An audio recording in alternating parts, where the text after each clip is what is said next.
है क्योंकि आज की इस एपिसोड में जिस योजना के बारे में मैं बात करने वाला हूं, उस योजना के अंतर्गत सरकार आपको 50,000 रुपए का अमाउंट दे सकती है। इस योजना का नाम है पीएम स्वनिधि योजना। ये वीडियो आपके लिए काफी इंपोर्टेंट होने वाली है, तो वीडियो में लास्ट तक बने रहिए। वेलकम टू सीखो ऑफिशियल शो सरकारी सर्विसेज। तो सबसे पहले मैं आपको बता दूं कि पीएम स्वनिधि योजना के अंतर्गत सरकार आपकी 10,000 रुपए से लेके 50,000 रुपए तक की लोन के रूप में मदद करने वाली है। तो अब अगर आप अपने छोटे मोटे धंधे को पैसा ना होने की वजह से बड़ा नहीं कर पा रहे हैं, अपने धंधे में पैसा नहीं लगा पा रहे हैं, तो आपको आगे बढ़ाने के लिए, आपके बिजनेस में पैसा लगाने के लिए सरकार बहुत ही कम रेट ऑफ इंटरेस्ट पर मैक्सिमम 50,000 रुपए तक का डायरेक्टली आपके बैंक अकाउंट में इस पैसे को जमा करके आपकी मदद करेगी। इस योजना के अंतर्गत सरकार आपको 3 टर्म्स में बहुत ही कम रेट ऑफ इंटरेस्ट पर लोन देगी। और इसमें सबसे बड़ी आसानी सरकार ने आपके लिए यह भी रखी है कि इस लोन अमाउंट को लेने के लिए किसी भी प्रकार की कोई भी गारंटी की जरूरत नहीं है और न ही आपसे किसी भी प्रकार के कोई भी प्रॉपर्टी के कागज मांगे जाएंगे। इसमें सिर्फ डॉक्यूमेंट्स के नाम पर आपका Aadhaar card, voter ID card, PAN card और आपका बैंक अकाउंट ही लगेगा। जैसे कि अभी मैंने आपको बताया कि इस योजना के अंतर्गत आपको 50,000 रुपए तक का लोन 3 टर्म्स में दिया जाएगा, जिसमें पहले टर्म में आपको 10,000 रुपए का अमाउंट मिलेगा, जिसको वापस 12 महीने में आपको रीपेमेंट करना होगा। और पहले टर्म के लोन को अगर आप सक्सेसफुली रीपेमेंट कर देते हैं तो दूसरा लोन आपको मिलेगा 20,000 रुपए का। और इस सेकंड टर्म के लोन को आपको 18 महीने के अंदर रीपेमेंट करना होगा। जब आप 18 महीने के अंदर इस 20,000 के अमाउंट को आप सक्सेसफुली रीपेमेंट कर देंगे तो फिर उसके बाद आपको तीसरी बार में 50,000 रुपए का लोन गवर्नमेंट की तरफ से आपके बिजनेस को आगे बढ़ाने के लिए आपके बैंक अकाउंट में क्रेडिट कर दिया जाएगा। और अब इस लोन के अमाउंट को अदा करने के लिए आपको 36 महीने का टाइम मिलेगा। तो आइए जानते हैं कि घर बैठे आप अपने मोबाइल फोन के माध्यम से इस लोन को कैसे अप्लाई कर पाएंगे। इसके लिए सबसे पहले आप अपने मोबाइल फोन के गूगल पर टाइप करेंगे पीएम स्वनिधि योजना। उसके बाद वेबसाइट का जो पहला लिंक आपको दिखाई देगा, इसी पर आपको क्लिक करना है। अब यहाँ पर आपके मोबाइल की स्क्रीन पर वेबसाइट के पहले पेज पर ही आपको कुछ ऑप्शन मिलते हैं, जिसमें लोन के रिगार्डिंग पहला ऑप्शन आपको मिलता है अप्लाई लोन 10 के, दूसरा ऑप्शन रहेगा अप्लाई लोन 20 के, तीसरा ऑप्शन है आपका अप्लाई लोन 50 के और चौथा ऑप्शन आपको मिलता है यहाँ पे अप्लाई एलओआर कम लोन। अब यहाँ पर मैं आपको बता दूं कि इससे पहले इस योजना के तहत लोन को अप्लाई करने के लिए आपको आपकी नगर पालिका से एक लेटर साइन कराकर लाना होता था, जिसका नाम होता है एलओआर सर्टिफिकेट। अगर आपको आपकी नगर पालिका से एलओआर सर्टिफिकेट मिल जाता है तो यहाँ पर आपको वेबसाइट पर जो पहले 3 ऑप्शन आपको दिखाई दे रहे हैं, जिसमें पहला आपका अप्लाई लोन 10 के, अप्लाई लोन 20 के और अप्लाई लोन 50 के, ये जो ऑप्शन आपको दिखाई दे रहे हैं, इनमें से किसी एक ऑप्शन को चूज करके आप आगे प्रोसेस कर सकते हैं। बट अगर इनमें से किसी भी ऑप्शन पर आप क्लिक करते हैं तो आपको एलओआर सर्टिफिकेट की जरूरत पड़ती है। तो यहाँ पर मैं आपको बता दूंगा आपके लोन को आसानी से प्रोसेस करने के लिए गवर्नमेंट ने एक चौथा ऑप्शन भी आपको यहाँ पे दिया है, जिसका नाम है अप्लाई एलओआर कम लोन।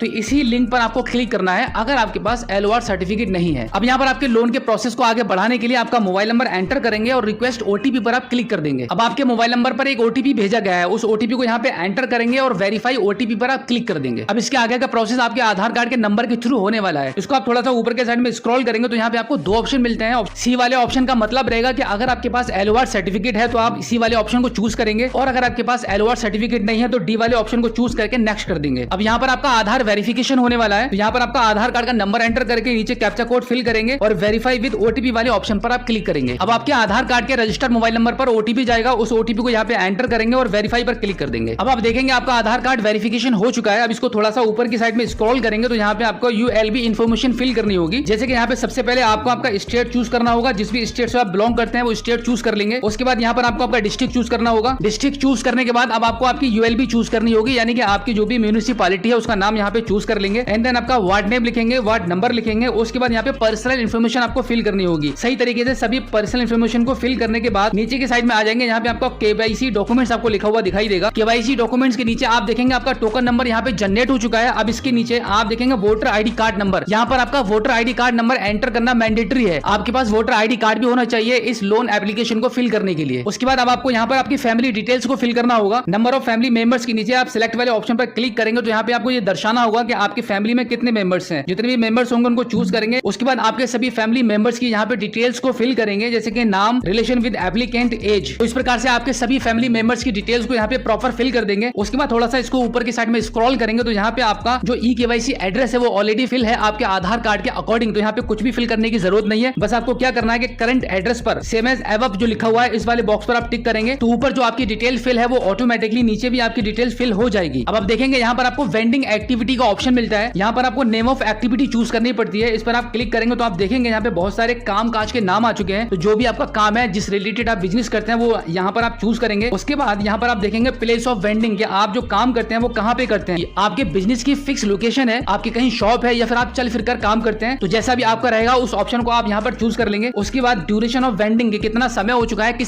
कितने समय से आप ये काम कर रहे हैं वो डेट यहाँ पे एंटर करेंगे। उसके बाद अब आपको वेंडिंग डेज का ऑप्शन मिलता है। इसका मतलब है कि आप अपना काम वीक में कितने दिन करते हैं, ऑल डे करते हैं या फिर किसी दिन की छुट्टी रखते हैं, उन सभी डेज को आप यहाँ से चूज कर लेंगे। फॉर एग्जाम्पल अगर आप ऑल डे करते हैं तो ऑल डे वाले ऑप्शन को चूज कर लेंगे। एंड देन आप इसको थोड़ा सा ऊपर की साइड में स्क्रॉल करेंगे तो यहाँ पे आपको टाइमिंग ऑफ वेंडिंग मेंशन करनी होगी कि आपकी जो शॉप की ओपन करने का टाइम क्या है और आप किस टाइम अपने बिजनेस को क्लोज करते हैं। अब उसके बाद आप देखेंगे लोकेशन एरिया ऑफ वेंडिंग का ऑप्शन आपको मिलता है। यहाँ पर आपको आपकी लोकेशन मेंशन करनी पड़ेगी कि किस लोकेशन पर आपकी शॉप है या किस लोकेशन पर आप अपना ठेला लगाते हैं, सब्जी बेचते हैं, फ्रूट्स बेचते हैं। उसके बाद आप यहाँ पर नियरेस्ट लैंडमार्क भी मेंशन कर सकते हैं। Area pin code number enter करेंगे। अब यहाँ पर आपको अगला ऑप्शन मिलता है प्रूव एज अ वेंडर। यहाँ पर आपको डॉक्यूमेंट से रिलेटेड जितने भी ऑप्शंस आपको दिखाई दे रहे हैं इन सभी ऑप्शन में आपको यस और नो में आंसर देना है। अगर इनमें से आपके पास कोई भी सर्टिफिकेट रहेगा तो आप उसको यस में चूज कर सकते हैं, अदरवाइज आप नो चूज कर लीजिए। उसके बाद इसको थोड़ा सा ऊपर के साइड में स्क्रॉल करेंगे। अब यहाँ पर आपको आपकी मंथली इनकम दर्शानी होगी, वो यहाँ पर आप मेंशन करेंगे। एंड देन यहाँ पे बैंक डिटेल्स अब आपको फिल करनी होती है। जिस बैंक में आप सरकार से लोन का अमाउंट लेना चाहते हैं वो बैंक अकाउंट यहाँ पे फिल करेंगे, IFSC कोड के साथ में एंटर करेंगे। उसके बाद यहाँ पर आपको आगे ऑप्शन मिलता है डिजिटल पेमेंट का। अगर आप ग्राहक से डिजिटल पेमेंट अपने बैंक अकाउंट में डायरेक्टली रिसीव करते हैं तो आप यस वाले ऑप्शन पर चूज कर देंगे। उसके बाद जब आप सिलेक्ट वाले ऑप्शन पर क्लिक करेंगे तो यहाँ पे आपके कुछ नंबर्स आपको दिखाई दे रहा है। इसका मतलब है कि आपके पास कितनी सर्विसेज हैं, जैसे कि फोन पे लेते हैं, पेटीएम पर लेते हैं, अमेजोन पे पर लेते हैं, कितने तरीके से आप पेमेंट लेते हैं, तो उन सभी ऑप्शन को आप चूज कर सकते हैं। यहाँ पर आपका पेमेंट एग्रीगेटर का ऑप्शन आ जाएगा। इस पर आप क्लिक करेंगे तो यहाँ पे सभी पेमेंट्स कंपनीज के नाम आ जाएंगे। जैसे कि फोन पे अगर आप यूज करते हैं तो फोन पे को आप यहाँ पे सेलेक्ट कर लेंगे। उसके बाद यूपीआई आईडी यहाँ पर आपको मेंशन करनी रहेगी। इसके बाद अब आप देखेंगे कि अगर आपका पहले से किसी भी कंपनी से या किसी भी बैंक से लोन चल रहा है तो उसकी डिटेल यहाँ पे आप फिल कर सकते हैं। अगर कोई भी लोन पहले से नहीं चल रहा है तो आप इसको खाली छोड़ दीजिए। अब आपका फाइनली ऑप्शन आपको मिल जाता है लोन अमाउंट रिक्वायर्ड और लोन टेन्यूर। इसका मतलब है कि आप जितना अमाउंट आपको सरकार से चाहिए वो अमाउंट यहाँ पे फिल करेंगे। अब यहाँ पर आप देखेंगे आपको बताया गया है कि 5,000 से लेकर 10,000 के बीच में ही आप पहली बार में अपने लोन को चूज कर सकते हैं, क्योंकि पहले टर्म के लोन को आप अप्लाई कर रहे हैं तो यहाँ पर आप मैक्सिमम 10,000 तक आप अपने अमाउंट को यहाँ पे फिल कर सकते हैं। उसके बाद यहाँ पर आप देख सकते हैं कि सेकंड टर्म लोन के लिए आप 20,000 के लिए एलिजिबल हो जाते हैं। जब आप 20,000 का लोन 18 महीने के अंदर रीपेमेंट कर देंगे फिर आपको मिलता है थर्ड टर्म में 50,000 रुपए का लोन। अब इसके बाद आपसे लोन का पर्पस पूछा जा रहा है कि आप इस लोन को किस पर्पस से लेना चाहते हैं, वर्किंग कैपिटल के लिए, बिजनेस एक्सपेंशन के लिए, या फिर आप कुछ अपने काम धंधे के लिए कुछ एसेट्स खरीदना चाहते हैं। तो जो भी आपका पर्पस है वो आप यहाँ पे सिलेक्ट करेंगे एंड देन फाइनली सबमिट कर देंगे। फाइनली सबमिट करने के बाद आप इसके अगले पेज पर आ जाएंगे जहां पर आपका फोटो और आपका बैंक अकाउंट का प्रूफ अपलोड होगा। फोटो आपको अपलोड नहीं करना पड़ेगा क्योंकि आपका आधार कार्ड से ही फोटो ले लिया जाएगा। उसके बाद जो भी आपने अभी फॉर्म को फिल करने में आपका बैंक अकाउंट लगाया था उसका आपको बैंक पासबुक की फोटोकॉपी यहाँ पे अपलोड करनी रहती है। फाइनली फोटोकॉपी अपलोड करने के बाद आपको एक लास्ट में ऑप्शन मिल जाएगा सबमिट करने का। आप सबमिट कर देंगे, आपको आपका एप्लीकेशन नंबर आपको प्राप्त हो जाएगा। अब आपको मैक्सिमम 7 डेज वेट करना पड़ेगा। आपका वेरिफिकेशन कंप्लीट होने के बाद अगर आपका सब कुछ ठीक रहता है तो आपका 10,000 रुपए का अमाउंट बैंक डायरेक्टली आपको आपके अकाउंट में पहुंचा देगी। तो ये था पीएम स्वनिधि योजना के तहत लोन को अप्लाई करने का complete process. So I hope अब आप अच्छे से समझ गए होंगे कि इस योजना के तहत घर बैठे अपने मोबाइल फोन के माध्यम से लोन को कैसे अप्लाई करते हैं। अगर आपका अभी भी कोई सवाल है तो इस एपिसोड के एंड में आप हमें फीडबैक के माध्यम से बता सकते हैं।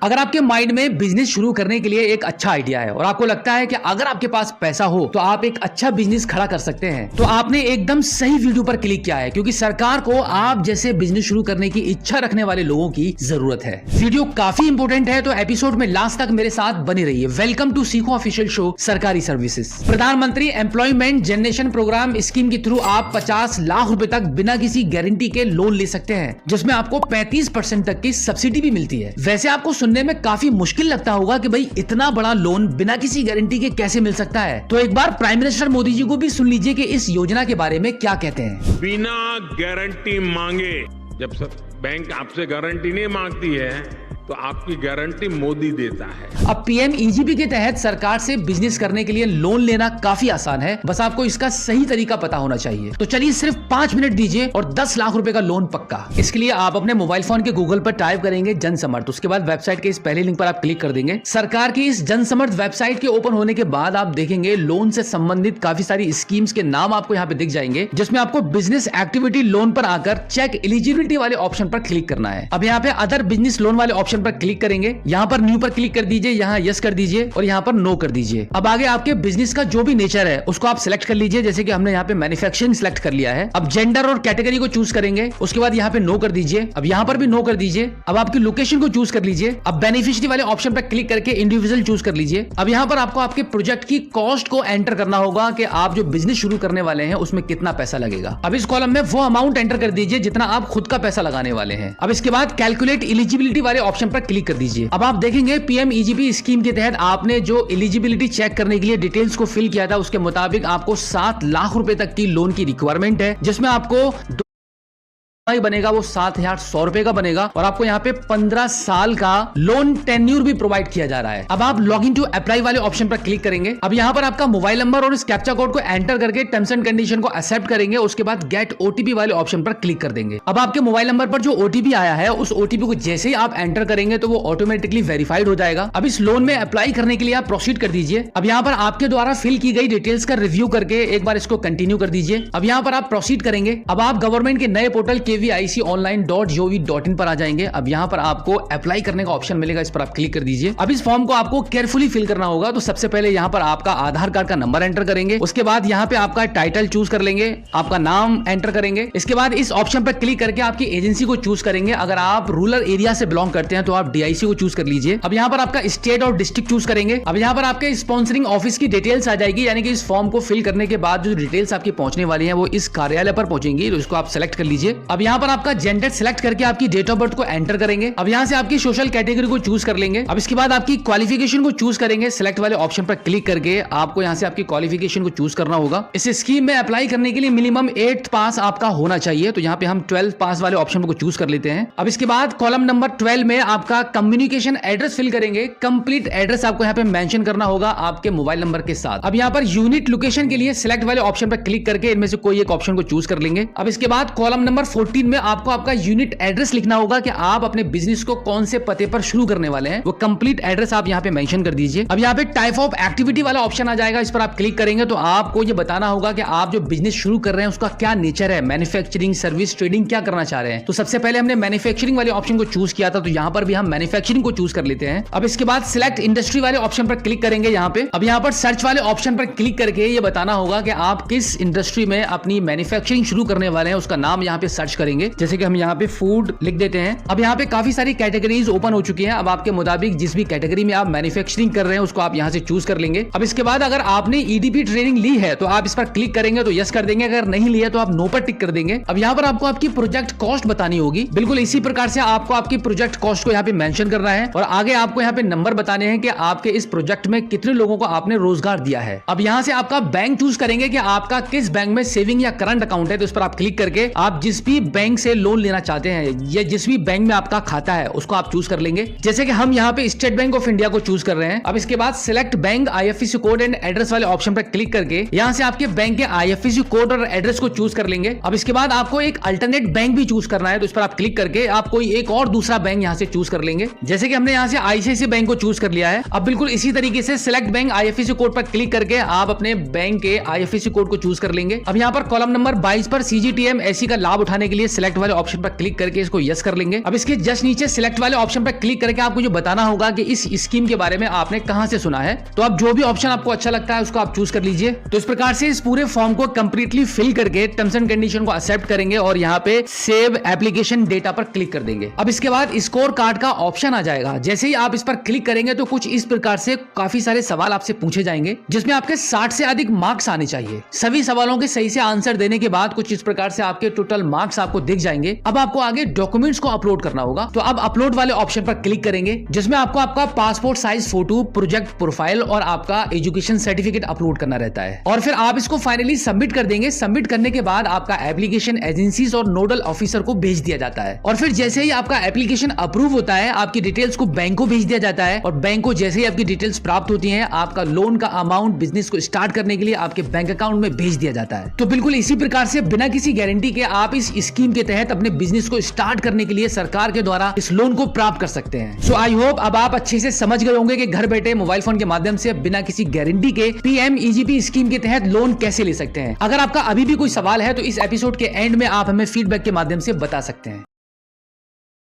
आज के इस एपिसोड में हम बात करने वाले हैं कि घर बैठे मोबाइल फोन के माध्यम से इनकम सर्टिफिकेट यानी कि आय प्रमाण पत्र को कैसे बनाते हैं। वेलकम टू सीखो ऑफिशियल शो सरकारी सर्विसेज। इनकम सर्टिफिकेट की कई बार हमें बहुत जरूरत पड़ती है, जैसे कि स्कॉलरशिप में अप्लाई कराने के लिए, बच्चों के स्कूल में एडमिशन के लिए, राशन कार्ड बनवाने के लिए या फिर PM आवास जैसी कुछ सरकारी योजनाओं में आवेदन कराने के लिए। और भी काफी सारे सरकारी काम रहते हैं जिनमें इनकम सर्टिफिकेट लगता है। अगर आपका अभी तक इनकम सर्टिफिकेट नहीं बना है तो ये वीडियो आपके लिए काफी जरूरी होने वाली है। तभी सभी स्टेट्स के लिए इनकम सर्टिफिकेट को अप्लाई करने का काफी आसान सा प्रोसेस आज के इस एपिसोड में मैं आपको बताने वाला हूं। तो चलिए देखते हैं कि कैसे आप घर बैठे अपने मोबाइल फोन के माध्यम से इनकम सर्टिफिकेट को अप्लाई करेंगे। तो इसके लिए सबसे पहले आप अपने मोबाइल फोन के गूगल पर टाइप करेंगे सर्विस प्लस। उसके बाद वेबसाइट का जो पहला लिंक आपको दिखाई देगा, इस पर आप क्लिक कर देंगे। क्लिक करने के बाद serviceonline.gov.in गवर्नमेंट की ऑफिशियली वेबसाइट आपके मोबाइल फोन की स्क्रीन पर ओपन हो जाएगी। अब यहाँ पर राइट हैंड साइड पर 3 लाइंस आपको दिखाई देंगी, इस पर आप क्लिक करेंगे। क्लिक करने के बाद अब यहाँ पर आपको 2 ऑप्शन मिलते हैं, पहला रहेगा रजिस्टर, दूसरा रहता है लॉगिन। तो यहाँ पर आपको सबसे पहले अपना रजिस्ट्रेशन करना होगा। इसके लिए आप रजिस्टर वाले ऑप्शन पर क्लिक करेंगे। अब यहाँ पर आपके रजिस्ट्रेशन को कंप्लीट करने के लिए सबसे पहले आपका पूरा नाम एंटर करेंगे एंड देन आपकी ईमेल आईडी एंटर करेंगे, उसके बाद मोबाइल नंबर एंड देन यहाँ पर आपको आपका पासवर्ड चुनना होगा। आप मनचाहा कोई भी पासवर्ड यहाँ पर आप सेट कर सकते हैं। उसके बाद यहाँ पर आपको आपका डिस्ट्रिक्ट चूज करना पड़ेगा, जिस भी स्टेट से आप आते हैं वो आप चूज कर लेंगे एंड देन ये जो कैप्चा कोड आप देख रहे हैं, इस कैप्चा कोड को यहाँ पे फिल करके फाइनली सबमिट कर देंगे। सबमिट करने के बाद अभी आपने जो मोबाइल नंबर यहाँ पर एंटर किया था उस पर एक ओटीपी जाएगा, ओटीपी आगे एंटर करके कंप्लीट कर देंगे। तो इस प्रकार से यहाँ पर आपका रजिस्ट्रेशन हो जाता है। रजिस्ट्रेशन कंप्लीट होने के बाद फिर से आप इन 3 लाइंस पर क्लिक करेंगे, उसके बाद आपको लॉगिन वाला बटन मिलता है। तो यहाँ पर आप लॉगिन वाले ऑप्शन पर क्लिक कर देंगे। अब यहाँ पर आपको लॉगिन आईडी और पासवर्ड को एंटर करके लॉगिन करना पड़ेगा। लॉगिन आईडी आपकी ईमेल आईडी रहेगी, जो अभी आपने रजिस्ट्रेशन करने के दौरान ईमेल आईडी डाली थी, वही ईमेल आईडी को यहाँ पे एंटर करेंगे और जो पासवर्ड आपने बनाया था वो पासवर्ड एंटर करेंगे। इस कैप्चा कोड को यहाँ पे फिल करके लॉगिन कर देंगे। अब आप देखेंगे सर्विस प्लस वाले पोर्टल पर आप लॉगिन हो चुके हैं। अब यहाँ पर 3 लाइंस पर क्लिक करेंगे तो यहाँ पर आपको एक ऑप्शन मिलता है apply for services. Apply for services पर आप क्लिक करेंगे तो यहाँ पर आपको ऑप्शन मिलेगा व्यू ऑल अवेलेबल सर्विसेज, इस पर आप क्लिक कर दीजिए। अब यहाँ पर आपको आपका स्टेट चूज करना पड़ेगा। इसके लिए आपको व्यू ऑल वाले ऑप्शन पर क्लिक करना है। क्लिक करने के बाद आप देखेंगे यहाँ पे आपके सभी स्टेट्स के नाम खुल के सामने आ चुके हैं। अब यहाँ से आपका जो भी स्टेट है उस स्टेट को आप चूज कर लेंगे। चूज करने के बाद आप सर्च वाले ऑप्शन पर टाइप करेंगे इनकम। इनकम लिखने के बाद आप देखेंगे यहाँ पे इशुएंस ऑफ इनकम सर्टिफिकेट का ऑप्शन आ चुका है, इस पर आप क्लिक करेंगे। क्लिक करने के बाद आप देखेंगे इनकम सर्टिफिकेट को अप्लाई करने के लिए फॉर्म ओपन हो चुका है। इस फॉर्म को आपको कंप्लीटली ध्यान से भरना होगा। इसके लिए आपको सबसे पहले आपको आपकी पर्सनल डिटेल्स को फिल करना होगा। यहाँ पर आप सैल्यूटेशन वाले ऑप्शन पर क्लिक करेंगे तो आपका टाइटल चूज करेंगे श्री SMT मिस, जो भी आपका टाइटल रहेगा उसको आप चूज कर लेंगे। उसके बाद यहाँ पर आप एप्लीकेंट का नाम लिखेंगे। उसके बाद चूज फाइल वाले ऑप्शन पर क्लिक करके यहाँ पर आपका फोटो अपलोड होगा। फोटो अपलोड करने के लिए 20 KB से अधिक की आपकी इमेज नहीं होनी चाहिए। आपके फोटो को अपलोड करने के बाद जेंडर सेलेक्ट करेंगे। जेंडर सेलेक्ट करने के बाद यहाँ पे मैरिटल स्टेटस आपका आ जाएगा। मैरिटल स्टेटस को आप चूज करेंगे। मैरिटल स्टेटस चूज करने के बाद यहाँ पर आपको आपकी एज लिखनी होगी एंड देन यहाँ पे Aadhaar number, father name, mother name और आपका मोबाइल नंबर और ईमेल आईडी यहाँ पे मेंशन करेंगे। इसके बाद अब आपको यहाँ पर आपका प्रेजेंट एड्रेस फिल करना होगा। प्रेजेंट एड्रेस में डिस्ट्रिक्ट, तहसील, विलेज और RI आपका चूज करेंगे। उसके बाद आपका पुलिस स्टेशन, पोस्ट ऑफिस और आपका area pin code number and then यहाँ पे आ जाएगा आपका परमानेंट एड्रेस। परमानेंट एड्रेस में आपका स्टेट सिलेक्ट रहेगा एंड देन यहाँ पे आपका प्रेजेंट एड्रेस और आपका परमानेंट एड्रेस सेम है, तो इस पर आप क्लिक करेंगे और यस वाले ऑप्शन पर क्लिक कर देंगे। अब यहाँ पर आपके परमानेंट एड्रेस में प्रेजेंट एड्रेस के अकॉर्डिंग आपका जो एड्रेस है वो ऑटोमेटिकली फिल हो जाएगा। उसके बाद आप यहाँ पे स्क्रीन को थोड़ा सा ऊपर की साइड में स्क्रॉल करेंगे तो यहाँ पर आपका police station, post office, pin number एक बार दोबारा से यहाँ पे एंटर करेंगे एंड देन यहाँ पर आप प्लीज सिलेक्ट वाले ऑप्शन पर क्लिक करेंगे और नो वाले ऑप्शन को चूज कर लेंगे एंड देन यहाँ पर आपको आपका पर्पस बताना होगा कि आप इनकम सर्टिफिकेट को किस पर्पस से बनवाना चाहते हैं। उसके बाद अब यहाँ पर आपको आपकी फैमिली की एनुअल इनकम को फिल करने के लिए 4 ऑप्शन मिलते हैं। इसमें से जो भी ऑप्शन आपके अकॉर्डिंग रहेगा आप उसको फिल करेंगे एंड देन यहाँ पे टोटल इनकम को आपको मेंशन करना होगा। आपकी फैमिली की एनुअल इनकम को मेंशन करने के बाद डिक्लेरेशन वाले ऑप्शन पर आ जाएंगे। यहाँ पर आपका प्लेस लिखेंगे, जो भी आपका विलेज या टाउन रहेगा उसको यहाँ पे मेंशन करेंगे। उसके बाद आई एग्री वाले ऑप्शन पर क्लिक करेंगे एंड देन यहाँ पर एडिशनल डिटेल्स में अप्लाई टू द ऑफिस लिखा हुआ है। जब आप ऊपर के फॉर्म को पूरा कंप्लीटली फिल कर लेंगे तो यहाँ पर आपका जो ऑफिस है जहाँ पे ये फॉर्म सबमिट होना है उस ऑफिस का नाम यहाँ पर ऑटोमेटिकली आ जाएगा एंड देन इस कैप्चा कोड को यहाँ पे फिल करेंगे और सबमिट कर देंगे। सबमिट करने के बाद मैक्सिमम आपको 7 डेज तक का वेट करना पड़ेगा। उसके बाद इसी पोर्टल के माध्यम से आप यहाँ पर जाकर अपने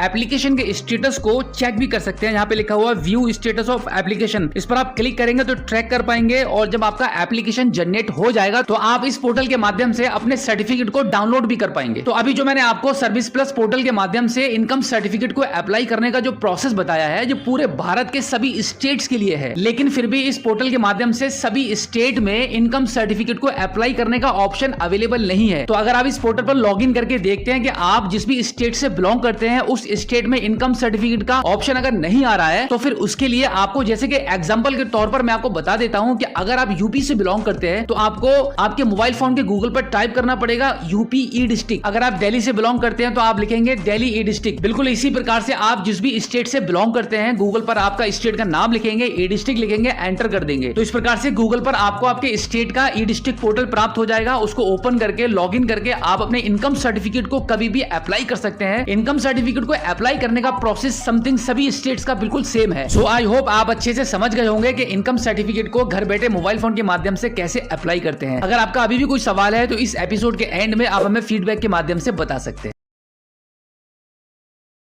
क्या आप जानते हैं कि सरकार ने सभी सरकारी डॉक्यूमेंट्स या आईडी प्रूफ में मोबाइल नंबर का लिंक होना काफी जरूरी कर दिया है। जैसे Aadhaar card, PAN card, Ayushman card में आपका मोबाइल नंबर लिंक होता है, बिल्कुल वैसे ही अब आपके पहचान पत्र में भी आपका मोबाइल नंबर लिंक या अपडेट होना बहुत जरूरी है। तो अगर आपके वोटर आईडी कार्ड में या फिर आपकी फैमिली में किसी के भी पहचान पत्र में मोबाइल नंबर लिंक नहीं है तो एपिसोड में लास्ट तक मेरे साथ बने रहिए। वेलकम टू सीखो ऑफिशियल शो सरकारी सर्विसेज। आज की डेट में सरकार ने सभी आईडी प्रूफ में घर बैठे सुधार करने, डाउनलोड करने या फिर अप्लाई करने की सभी सर्विसेज की फैसिलिटी को प्रोवाइड करा दिया है, जिससे कि आप घर बैठे इजीली अपना काम खुद कर पाएं। लेकिन सरकार की इन सभी सेवाओं का लाभ आप तभी उठा सकते हैं जब आपके डॉक्यूमेंट्स या आईडी प्रूफ में आपका मोबाइल नंबर लिंक होता है। तो भी हम क्विकली जान लेते हैं कि आप अपने पहचान पत्र में घर बैठे अपने मोबाइल नंबर को लिंक कैसे कर पाएंगे। इसके लिए आप अपने मोबाइल फोन के प्ले स्टोर से वोटर हेल्पलाइन एप्लीकेशन को इंस्टॉल करके ओपन कर लेंगे। ओपन करने के बाद अब यहाँ पर आपको रजिस्टर मोबाइल नंबर और आपके पासवर्ड के माध्यम से लॉगिन करना होता है। अगर आप पहली बार इस एप्लीकेशन पर आ रहे हैं तो यहाँ पर आप न्यू यूजर वाले ऑप्शन पर आप क्लिक करेंगे। अब यहाँ पर आपके मोबाइल नंबर को एंटर करके सेंड ओटीपी वाले ऑप्शन पर क्लिक कर देंगे। अब यहाँ पर आपके फर्स्ट नेम और लास्ट नेम को एंटर करके आपका मनचाहा पासवर्ड बनाकर ओटीपी जो आपको अभी प्राप्त हुआ है उस ओटीपी को यहाँ पे एंटर करेंगे और फाइनली इसको सबमिट कर देंगे। तो इस प्रकार से यहाँ पर आपका रजिस्ट्रेशन कंप्लीट हो जाता है। अब यहाँ पे आपके मोबाइल नंबर को और पासवर्ड को एंटर करके सेंड ओटीपी पर आप क्लिक करेंगे लॉगिन करने के लिए। अब यहाँ पर ओटीपी को एंटर करके लॉगिन नाउ वाले बटन पर क्लिक करेंगे। अब यहाँ पर आपको सबसे पहला ही वोटर रजिस्ट्रेशन वाला ऑप्शन मिलेगा, इस पर आप क्लिक करेंगे। अब यहाँ पर आपको फॉर्म नंबर 8 मिलता है, करेक्शन ऑफ एंट्रीज, इस पर आप क्लिक कर दीजिए। अब यहाँ पे लास्ट में लेस्ट स्टार्ट लिखा हुआ है, इस पर आप क्लिक करेंगे। अब यहाँ पर आगे बढ़ने के लिए आपसे पूछा जा रहा है कि अगर आपके पास आपका वोटर आईडी कार्ड नंबर है तो पहले वाले ऑप्शन को चूज करेंगे, और अगर आपके पास वोटर आईडी कार्ड नंबर नहीं है तो आप दूसरे वाले ऑप्शन को चूज करेंगे जिस पर लिखा हुआ है no I don't have voter ID number. तो हमारे केस में हमारे पास वोटर आईडी कार्ड नंबर है तो हम पहले वाले ऑप्शन को चूज करके नेक्स्ट कर देते हैं। अब यहाँ पर आपके वोटर आईडी कार्ड के नंबर को एंटर करके आपका स्टेट चूज करेंगे। उसके बाद फेच डिटेल वाले ऑप्शन पर क्लिक कर देंगे। अब आप देखेंगे फेच डिटेल के नीचे लिखा हुआ आ चुका है we have found this record. अब नीचे आप प्रोसीड का बटन देखेंगे, इस पर आप क्लिक करेंगे। अब आप देखेंगे आपकी वोटर आईडी कार्ड की पर्सनल डिटेल्स यहाँ पे आ चुकी हैं। अब इसको नेक्स्ट कर दीजिए। नेक्स्ट करने के बाद आप स्क्रीन को थोड़ा सा ऊपर की साइड में स्क्रॉल करके यहाँ पे आपका मोबाइल नंबर एंटर करेंगे और फिर से नेक्स्ट कर देंगे। अब यहाँ से आपको आगे आपके वोटर आईडी कार्ड में किसी भी प्रकार का कोई भी करेक्शन, कोई भी अपडेशन करने के लिए आपको 4 ऑप्शन मिल रहे हैं, जिसमें से आपको कोई एक ऑप्शन चूज करना होगा। तो यहाँ पर आपके वोटर आईडी कार्ड में आपके मोबाइल नंबर को लिंक करने के लिए आप दूसरे वाले ऑप्शन को चूज करेंगे, लिखा हुआ है correction of entries in existing electoral roll. इसको सिलेक्ट करने के बाद आप नेक्स्ट कर दीजिए। नेक्स्ट करने के बाद आप देखेंगे आपको कुछ ऑप्शन दिखाई देंगे कि आपके वोटर आईडी कार्ड में आप क्या क्या चेंजेस या करेक्शन करना चाहते हैं। तो यहाँ पर हम अपने नंबर को अपडेट करना चाहते हैं तो मोबाइल नंबर वाले ऑप्शन को हम चूज करेंगे। उसके बाद नेक्स्ट कर देंगे। नेक्स्ट करने के बाद अब यहाँ पर आपको वो नंबर एंटर करना होगा जिस नंबर को आप अपने इस वोटर आईडी कार्ड में लिंक करना चाहते हैं। तो आपके नंबर को यहाँ पे एंटर करने के बाद एक बार वेरीफाई पर क्लिक करेंगे। आपके द्वारा एंटर किए गए नंबर को वेरीफाई करने के लिए आपके नंबर पर एक 6 अंकों का ओटीपी आएगा। उस ओटीपी को यहाँ पे एंटर करके वेरीफाई कर देंगे। अब आप देखेंगे आपका नंबर वेरीफाई हो चुका है। अब इसको आप नेक्स्ट कर दीजिए। नेक्स्ट करने के बाद आपके प्लेस ऑफ एप्लीकेशन का नाम लिखेंगे, यानी कि आपका जो भी होम टाउन रहेगा उसको आप यहाँ पे मेंशन कर देंगे। इसके बाद आप फाइनली इसको डन कर दीजिए। डन करने के बाद आप देखेंगे यहाँ पे फॉर्म 8 का प्रीव्यू आपको दिखाया जाएगा। आप देख सकते हैं कि आपने जो भी करेक्शन अपडेशन किया है वो सही है। एक बार आपकी सभी डिटेल्स को अच्छे से कंफर्म करने के बाद इसको कंफर्म कर दीजिए। अब आप देखेंगे आपके वोटर आईडी कार्ड में आपके लेटेस्ट मोबाइल नंबर को लिंक या अपडेट करने का आवेदन हो चुका है। यहाँ पर आपको आपका रेफरेंस नंबर भी जनरेट होकर मिल जाता है। अब मैक्सिमम 7 डेज के अंदर इलेक्शन कमीशन ऑफ इंडिया की तरफ से आपके वोटर आईडी कार्ड में आपके नंबर को अपडेट कर दिया जाएगा। सो आई होप आप अच्छे से समझ गए होंगे कि घर बैठे आपके वोटर आईडी कार्ड में आपके मोबाइल नंबर को कैसे लिंक करते हैं। अगर आपका अभी भी कोई सवाल है तो इस एपिसोड के एंड में आप हमें फीडबैक के माध्यम से बता सकते हैं।